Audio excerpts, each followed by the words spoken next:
Okay, hello, welcome back. We're now on day 4. Day 4. We're getting there. We got a long way to go, but we are at least 10% of the way there. All right, so with day 4, I tell you, I don't know about you, but these sessions are really pushing me to another level of awareness and making me question and wonder, wow, what do I think of this? And I feel more at peace. And this is only day 4, okay? So I hope that you're also able to benefit from the messages that I'm sharing here. And please feel free to share with me any comments that you have, what I could do maybe to make the video better for you, or either just tell me the points that you were able to pick out of the session when you did your own review and asked yourself the questions. So feel free to share the information. I'll be so happy to hear from you. Let's keep it going. I'm not sure how many people are being reached through this, but I felt so compelled in my heart to share not only fitness, but also the faith side of it. And for that special someone that really pushed me into doing this, I love you. I hope that you're hanging in there, and I hope that you begin to see things differently and walk in the boldness and confidence that God has given to you. Muchas. Okay, so for day 4 is made to last forever. This particular one was very interesting, again, as they always are. Oh, I forgot to do the day 3. I'm sorry. Okay, gotta go back to day 3. I didn't get a chance to tell you about the questions from day 3. Day 3 was living on purpose is the path to peace. And what will my family and friends say is the driving force of my life? What do I want it to be? Honestly, I didn't get to ask anybody yet. My husband was too busy, and then I just was scared to ask some people. But I didn't get to ask anybody about that one yet. So I guess I owe you that one. I'll come back to that. All right. And I know what I want it to be, but I'm just curious to see what someone else might think. And then I made notes on what I want it to be. So I'll make sure that I come back to that the next day. All right. So going back to day 4, made to last forever. With this one, this was quite tough. Very tough for me personally to read this one, because it talks a lot about eternity, and it talks about we're not just made to last and live for today, but we have to look beyond today and going into eternity. And God designed us to live for eternity, but on earth we're only here for a short period of time.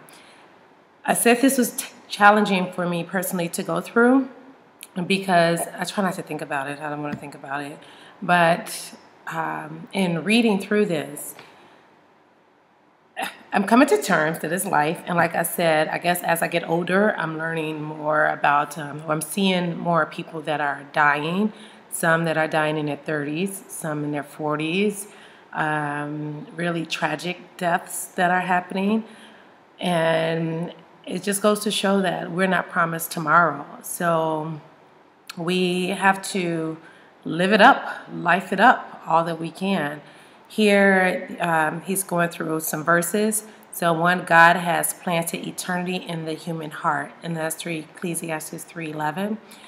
And he goes on saying, the Bible says God has planted eternity in the human heart. You have an inborn instinct that longs for immortality. This is because God designed you in his image to live for eternity. Even though we know everyone eventually dies, death always seems unnatural and unfair. The reason we feel we should live forever is that God wired our brains for that desire. The Bible calls your earthly body a tent, but refers to your future body as the house. Like I said, it was tough to go through this, but it is what it is. It's life. And, I guess that is how he designed us, for immortality. But we are here for a season, and no one knows when that day and hour is going to be. So we have to continue to seek him and do what's pleasing, and I'll continue reading for some of the highlights. I almost highlight the whole book. I'm like, oh my gosh, really? While life on earth offers many choices, eternity offers only to heaven or hell. If you learn to love and trust God's Son, Jesus, you will be invited to spend the rest of eternity with Him. On the other hand, if you reject His love, forgiveness, and salvation, you will spend eternity apart from Him forever. When you fully comprehend that there is more to life than here and now, you will start living in light of eternity. Suddenly, many activities, goals, and even problems that seem so important will appear trivial, petty, and unworthy of your attention. The closer you live to God, the smaller everything else appears. Yesterday, I was having a discussion with my husband talking about plans for the summer and things that we were trying to line up. We made some really big decisions back in November, and now that we're trying to weigh everything out, making plans for the summer. The old me would get like really, really mad. Like, no, I want it my way. It should be this way. But I think after reading these things, reading through these messages so far, I am really trying my best to keep the proper perspective, understand, what's in it and the big win for everyone. And then just saying, okay, well, what matters most? What is it that we can have now or we can maybe have later? So, okay, I'll go on. When we live in the light of eternity, your values change. You must use your time and money more wisely. I was just talking about it. We have to just think of that big picture, okay? There are eternal consequences to everything you do on earth. Every act of our lives strikes some chord that will vibrate in eternity.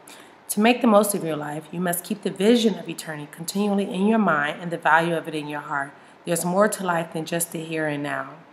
We know that right now God is preparing an eternal home for us. In heaven, we will be reunited with loved ones who are believers, released from pain and suffering, rewarded for our faithfulness on earth, and reassigned to do what we enjoy doing. God has a purpose for your life on earth, but it doesn't end here.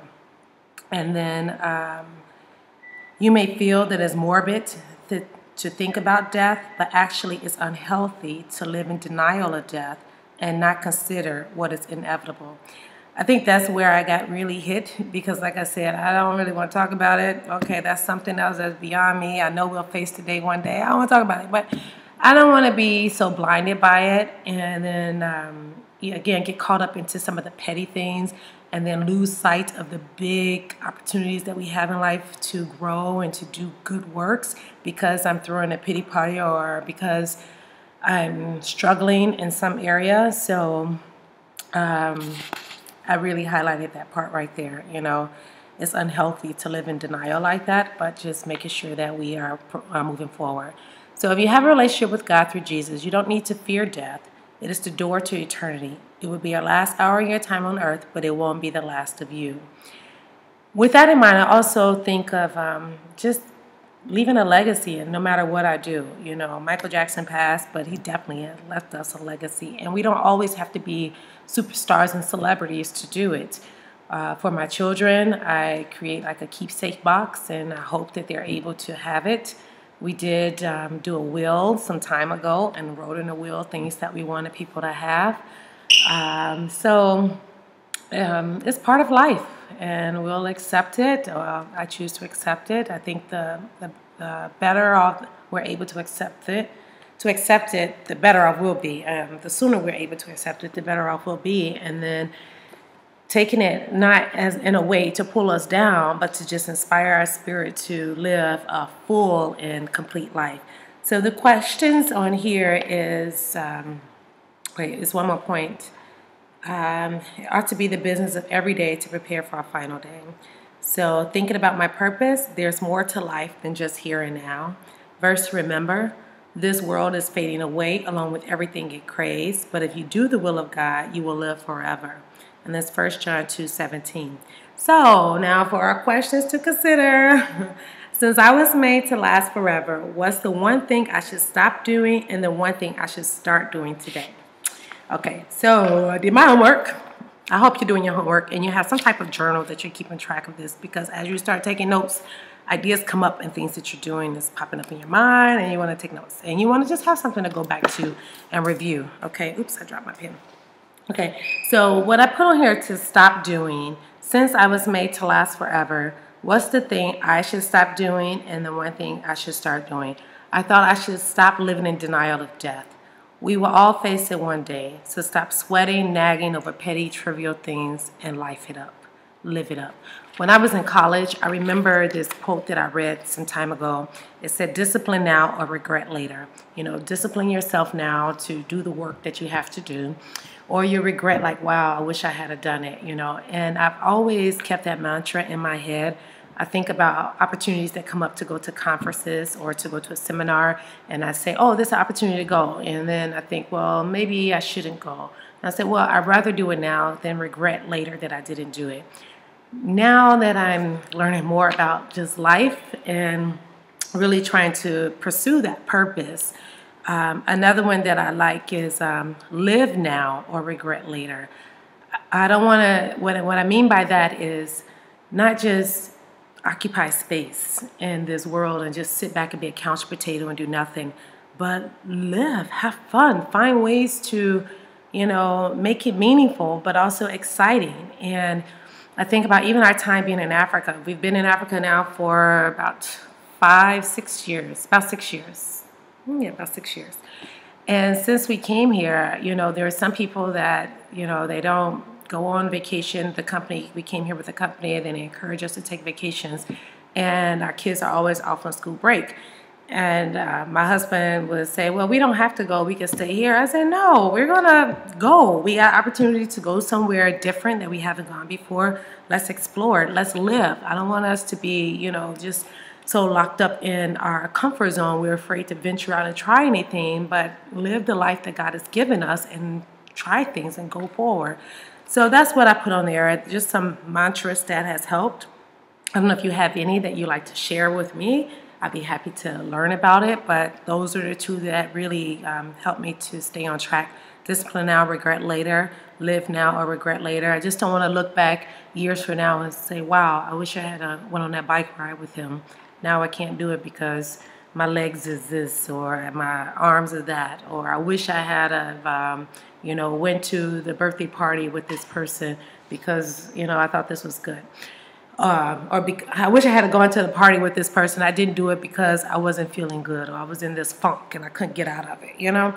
So think about living now or regret later. It's just, I don't know, it's just my little mantras that I like to think about. And then another one that a friend shared with me some time ago, and I hope I got this right, but she was saying, you know, when you're making those decisions, think about 10 seconds, 10 months, and 10 years from now. You know, ask yourself, will it matter 10 seconds from now, 10 months from now, 10 years from now? So this one, again, just as we think about the fact that we are made to last forever, and the decisions that we're making, just think about the priorities where we're spending our time, and see, it's just actually, does it matter 10 seconds from now, 10 months from now, 10 years from now? Things that, you know, mean a lot to you, relationships, doing things to help build someone else up if you want.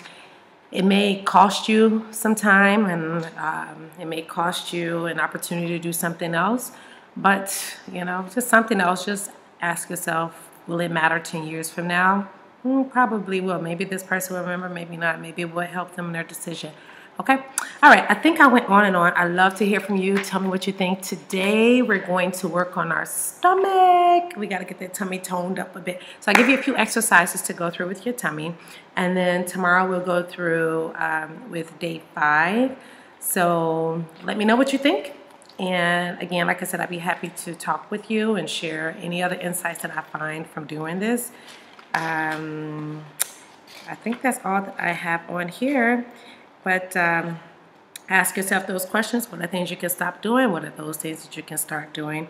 And what I will start doing is focusing. Oh, I didn't say it. So what I'll start doing is focusing more on positively impacting my family, my community, and the world, and live a healthy and happy life, and still continue to ask, what can I do to make a situation better? That's all I have. Okay, thank you so much. It's been a joy. Thanks for listening, and share this with anyone else if you think they might want to hear. I don't know, but we got how many more days left? 36 more days? I've never done anything like this before, but we'll see how this goes. Muchas love you. Thank you, and stay strong. You know who you are.